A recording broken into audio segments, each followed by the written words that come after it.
எந்த வேலை பண்ணாலும் கலக்கலா பண்ணி வைக்கணும். அப்பதான் நாம செய்யற சமையல் மனம் குணம் எல்லாம் நிறைந்து வாசனைக்கு மூக்கு வாயிலான ஜொல்லு ஊத்தணும்.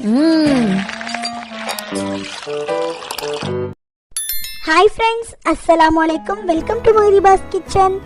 ஈவினிங் டைமில் குழந்தைங்க ஸ்கூல் விட்டு வந்தோடனே ஸ்நாக்ஸ் கேட்குறாங்களா, அப்போ இந்த மாதிரியான ஒரு ஸ்நாக்ஸ் ரெசிபியை செஞ்சு கொடுங்க.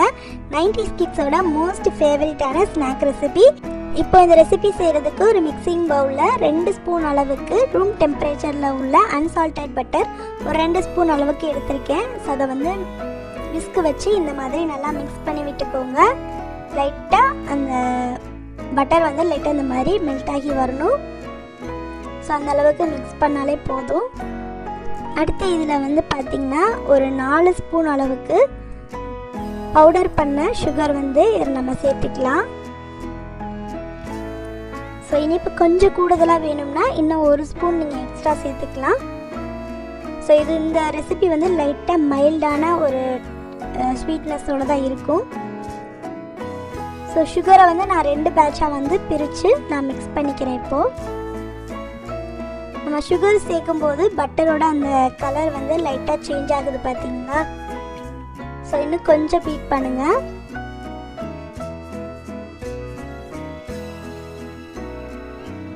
இப்போ வந்து சர்க்கரை சேர்த்து நல்லா மிக்ஸ் பண்ணியாச்சு.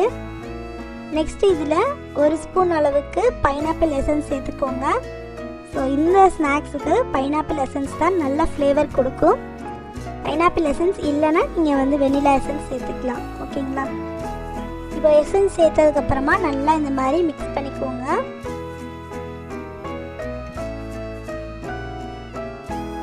இப்போ லைட்டாக இன்னும் கொஞ்சம் கலர் சேஞ்ச் ஆகியிருக்கு. இப்போ நான் வந்து ரூம் டெம்பரேச்சரில் உள்ள 2 முட்டை வந்து எடுத்துக்கிறேன்.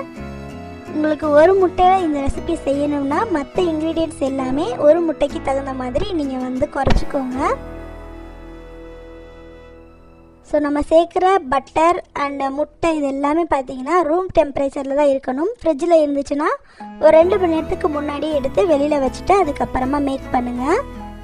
முட்டை சேர்த்ததுக்கப்புறமா பார்த்தீங்கன்னா நல்லா அடித்து கொடுங்க இந்த மாதிரி. ஸோ அப்போ தான் அந்த முட்டையோட அந்த ஸ்மெல் வந்து வராது. நெக்ஸ்ட் நம்ம இதில் வந்து கொஞ்சமாக வந்து எல்லோ ஃபுட் கலர் வந்து ஆட் பண்ணிக்கலாம். ஸோ இது வந்து ஆப்ஷனல் தான், வேணும்னா ஆட் பண்ணிக்கலாம், இல்லைன்னா நீங்கள் ஸ்கிப் பண்ணிக்கலாம். ஸோ லைட்டாக அந்த எல்லோயிஷ் கலர் வர்றதுக்காக ஒரு பிஞ்ச் அளவுக்கு கம்மியாக வந்து நான் சேர்த்துருக்கேன். கலர் சேர்த்ததுக்கப்புறமா நல்லா இந்த மாதிரி மிக்ஸ் பண்ணிக்கோங்க.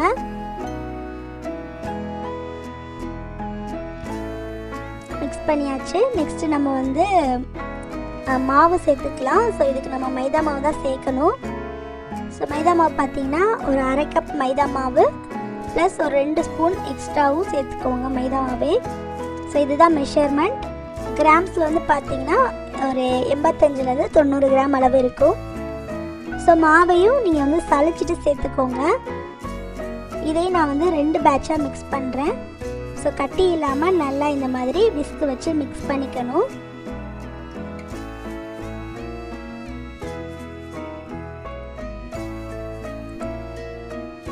இப்போ வந்து கொஞ்சம் கொஞ்சமாக நமக்கு வந்து பேட்டரோட கன்சிஸ்டன்சி பார்த்தீங்கன்னா வந்துகிட்டே இருக்குது. ஸோ கட்டி இல்லாமல் நீங்கள் இதை வந்து கலந்து எடுத்துக்கணும், அதுதான் ரொம்ப முக்கியம். இப்போ வந்து பார்த்தீங்கன்னா நல்லா மிக்ஸ் பண்ணியாச்சு. ஸோ சூப்பராக இருக்குது பேட்டர் வந்து. ஸோ இப்போ நமக்கு மாவு வந்து ரெடி ஆயிடுச்சு. இதை ஓரமாக வச்சுக்கோங்க. நெக்ஸ்ட் நம்ம இதை வந்து ஒரு கவரில் போடணும் இல்லையா. ஸோ அதனால் இந்த மாதிரி ஒரு கிளாஸ் எடுத்திருக்கேன். ஸோ அதில் வந்து நான் கொஞ்சம் பைப்பிங் பேக் மட்டும் போட்டுக்கிறேன். ஸோ பைப்பிங் பேக் இல்லைன்னா நீங்கள் வீட்டில் இருக்க நார்மலாக ஏதாச்சும் ஒரு கவர் இருக்கும் இல்லையா. ஸோ அந்த மாதிரி கவர் வந்து எடுத்துக்கலாம். ஸோ இப்போ இந்த பைப்பிங் பேக்கில் நம்ம வந்து ரெடி பண்ணி வச்சுருக்க பேட்டரை வந்து ஆட் பண்ணிக்கலாம். ஸோ அந்த பேட்டரோட கன்சிஸ்டன்சி பாருங்கள் எவ்வளோ சூப்பராக இருக்குன்னு. ஸோ இந்த மாதிரி திக்னஸில் இருந்தால் போதும். நீங்கள் வந்து அந்த மாவு சேர்க்கும் போது மட்டும் கொஞ்சம் கூடுதலாக சேர்த்துட்டிங்கன்னா நமக்கு பிஸ்கெட் வந்து மொறுமொறுப்பாக வராது. ஸோ கொஞ்சம் கேக் மாதிரி ஆகிடும். ஸோ அதனால் அதில் மட்டும் நீங்கள் கேர்ஃபுல்லாக இருக்கணும். இப்போ வந்து பார்த்திங்கன்னா பைப்பிங் பேக்கில் நான் அந்த பேட்டர் எல்லாமே ஃபில் பண்ணி எடுத்துகிட்டு வந்துட்டேன். நெக்ஸ்ட்டு நம்ம வந்து இதை குக்கீஸாக மேக் பண்ண போகிறோம். ஸோ அதுக்கு வந்து இந்த மாதிரி ஒரு ஃப்ளாட்டனான ஒரு பிளேட் எடுத்துக்கோங்க. நீங்கள் அவன் வச்சுருக்கீங்கன்னா நீங்கள் ட்ரேயில் கூட செஞ்சுக்கலாம். ஸோ தட்டில் கொஞ்சமாக பட்டர் அப்ளை பண்ணியிருக்கேன், அதுக்கு மேலே கொஞ்சம் பட்டர் ஷீட் போட்டிருக்கேன், அண்ட் அதுக்கு மேலே கொஞ்சமாக வந்து பட்டர் வந்து அப்ளை பண்ணியிருக்கேன். ஸோ நம்மளுடைய குக்கீஸ் வந்து அந்த ஷீட்லேருந்து ஒட்டாமல் வரணும் இல்லையா, ஸோ அதனால் இப்போ வந்து பைப்பிங் பேக்கில் சின்னதாக ஹோல் போட்டுக்கிறேன். போட்டுட்டு சின்ன சின்ன ரவுண்ட்ஸாக வந்து நம்ம இதை மேக் பண்ணணும். ரொம்ப வந்து ஒட்டி ஒட்டி வச்சிடாதீங்க. ஸோ ஃபைனலாக நம்ம பேக் பண்ணி எடுத்ததுக்கப்புறமா எல்லாமே வந்து ஒன்றோடு ஒன்று ஒட்டிக்கும். ஸோ இப்போ நமக்கு ரவுண்ட் ஷேப் வந்து கிடைக்காம போயிடும். ஸோ அதனால் வந்து கொஞ்சம் தள்ளி போட்டுக்கோங்க, ஸ்பேஸ் விட்டாலும் பரவாயில்ல, குட்டி குட்டியாகவும் போட்டுக்கோங்க. ஸோ ஈவினிங் டைமில் குழந்தைங்க ஸ்நாக்ஸ் கேட்குறாங்க அப்படின்னா குயிக்காக ஒரு 20 மினிட்ஸில் நீங்கள் வந்து இந்த ஸ்நாக்ஸ் வந்து செஞ்சிடலாம். ரொம்ப ரொம்ப டேஸ்டியாக இருக்கும். அதுவும் இல்லாமல் 90s கிட்ஸோட மோஸ்ட் ஃபேவரட்டான ஒரு ஸ்நாக் ரெசிபியும் கூட. எனக்குமே ரொம்ப பிடிக்கும். ஸோ நம்ம கடையில் எங்கேயாவது ரேராக தான் நம்ம வாங்கி சாப்பிடுவோம் இல்லையா இது. ஸோ அதை நம்ம வீட்டிலே எப்படி செய்கிறதுன்றது தான் உங்கள் கூட நான் இன்றைக்கி வந்து ஷேர் பண்ணியிருக்கேன்.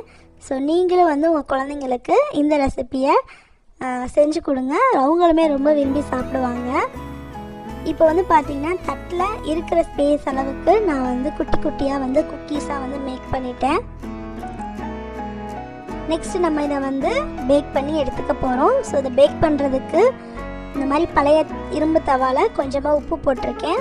ஸோ உப்பு போட்டுட்டு 10 நிமிஷம் ப்ரீ ஹீட் பண்ணிக்கோங்க. அதுக்கப்புறம் நம்ம ரெடி பண்ணி வச்சுக்க அந்த பிளேட்டை உள்ளே வச்சுட்டு இந்த மாதிரி மூடி போட்டுட்டு ஒரு 20 நிமிஷம் மீடியம் ஃப்ளேமில் வச்சா போதும். ஸோ ரொம்ப லோ ஃப்ளேமில் வைக்க வேணாம். ஸோ இப்போ வந்து பார்த்திங்கன்னா 20 நிமிஷம் கழித்து பார்க்கலாம். குக்கீஸ் எல்லாமே சூப்பராக வந்து வெந்து வந்திருக்கு. இப்போ இதை ஆற வச்சு எடுத்துகிட்டு வந்துடலாம். இப்போ பார்த்திங்கன்னா நான் கொஞ்சம் நிறைய மேக் பண்ணியிருக்கேன். ஸோ நான் சொல்கிற மெத்தட் படி செஞ்சிங்கன்னா எல்லாருமே இந்த ரெசிபியை உங்கள் வீட்டில் வந்து ஈஸியாக செய்யலாம்.